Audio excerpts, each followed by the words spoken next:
Thank you. அரசியல் களத்துல உங்களுக்கு புரிதல் இல்ல, ஆனா கணவருக்கு என்ன மாதிரியான அட்வைஸ் கொடுத்துருக்கீங்க மேடம்? அவருக்கு அட்வைஸே தேவையில்லை. எனக்கு பின்னாடி எனக்கு அந்த புரிதல் இருக்கு சொல்றீங்கல்ல, அதுக்கு பின்னாடி வந்து பிரெயின் சைல்டு சுந்தர் சி தான். ஸோ அவர் களத்தில் இப்போதான் இறங்கியிருக்காரு. அரசியலுடைய அந்த ஆழம் எந்த அளவுக்கு இருக்கு, எந்த அளவுக்கு நாலேஜ் இருக்கு, அவர் இறங்கி பேசினதுக்கு அப்புறம் தான் உங்களுக்கு எல்லாருக்கும் புரியும். டிவிக்கும் போட்டியில இருக்காங்க, உங்களுக்கு அதை எப்படி பாக்குறீங்க? போட்டி எப்படி இருக்குன்னு போட்டி இருந்தா தானே நல்லா இருக்கும். போட்டி இல்லாம இருந்தா வெற்றி சுலபமா கிடைச்சா அது ரசிக்க முடியாது. போராடி ஜெயிச்சாதான் அது ஒரு வெற்றிக்கு ஒரு நல்ல நம்ம ஒரு கொண்டாட முடியும். இங்க பிடிஆர் பழனிவேல் தியாகராஜன் அவர் போட்டியிடுறாரு. அவர் வந்து ஒரு அரசியல் பாரம்பரியம் கொண்டவர். அவரை எதிர்த்து களம் பண்றது எவ்வளவு டஃபா இருக்குன்னு பாக்குறீங்க? மக்கள் யார் அவங்களுக்கு நல்லது பண்றாங்களோ அது மட்டும் தான் பார்ப்பாங்க.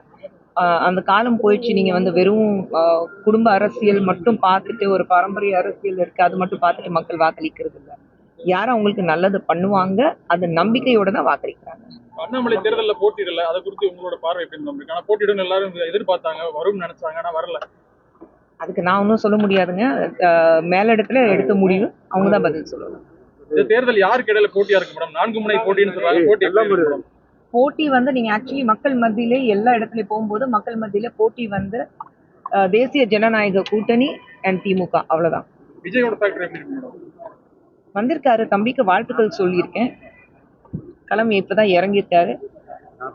மே 4ஆம் தேதிக்கு அப்புறம் பேசினா பெட்டர். அவரோட அரசியல் தலைவரா அவரோட செயல்பாடுகள் எப்படி பாக்குறீங்க? இன்னும் அவரோட வரக்கூடிய தொண்டர்களை ஒழுங்குபடுத்தலன்ற குற்றச்சாட்டு வைக்கிறாங்க. அவருடைய ஸ்போக்ஸ் பர்சன் நான் கிடையாதுங்க. அவர் சார்பாக என்னால் பேச முடியாது. என் தம்பி தான். ஸோ அதை நான் ஏற்கனவே சொன்ன மாதிரி என் கணவரும் வந்து ப்ரெஸ் மீட் பண்ணும்போது விஜய் சார் பற்றி அவங்க கேட்கும்போது ஒரே விஷயம் சொன்னார், அவர் விமர்சிக்க மாட்டார். நானும் வந்து என் தம்பி விமர்சிக்க மாட்டேன். நான் மத்திய தொகுதியில் உங்களோட பிரச்சாரத்தை எதிர்பார்க்கலாம். கண்டிப்பாக கண்டிப்பாக. நான் இன்னைக்கு அவர் வந்து மனு தாக்கல் பண்ணியிருக்காரு. அவருக்கு சப்போர்ட்டாக ஒரு மனைவியாக நான் இப்போதான் வந்திருக்கேன். இதுக்கப்புறம் ஒரு மனைவியாக நான் கண்டினியூஸ் இங்கே தான் இருக்கேன். மத்திய தொகுதி வாக்காளருக்கு உங்களோட சொல்லக்கூடிய விஷயம் என்ன மேடம்? உங்க கணவர் சார்பா வந்தா என்ன செய்வோம்ன்ற உங்களோட அவங்களுடைய பிரச்சனைகள் என்னென்ன இருக்கு எல்லாமே எங்களுக்கு தெரியும். எந்த அளவுக்கு வந்து இருக்கிற அந்த கட்சியில இருக்கிறவங்க, ஆளும் கட்சியில வந்து எந்த வேலையும் நடக்கல, அவங்களுக்கு கோரிக்கை வச்சது எதுவுமே நிறைவேற்றல. அது எல்லாமே பார்த்துட்டு சுந்தர் சார் இறங்கினாருன்னா எல்லாமே செஞ்சு கொடுப்பாரு. அது மட்டும் தான். Thank you madam.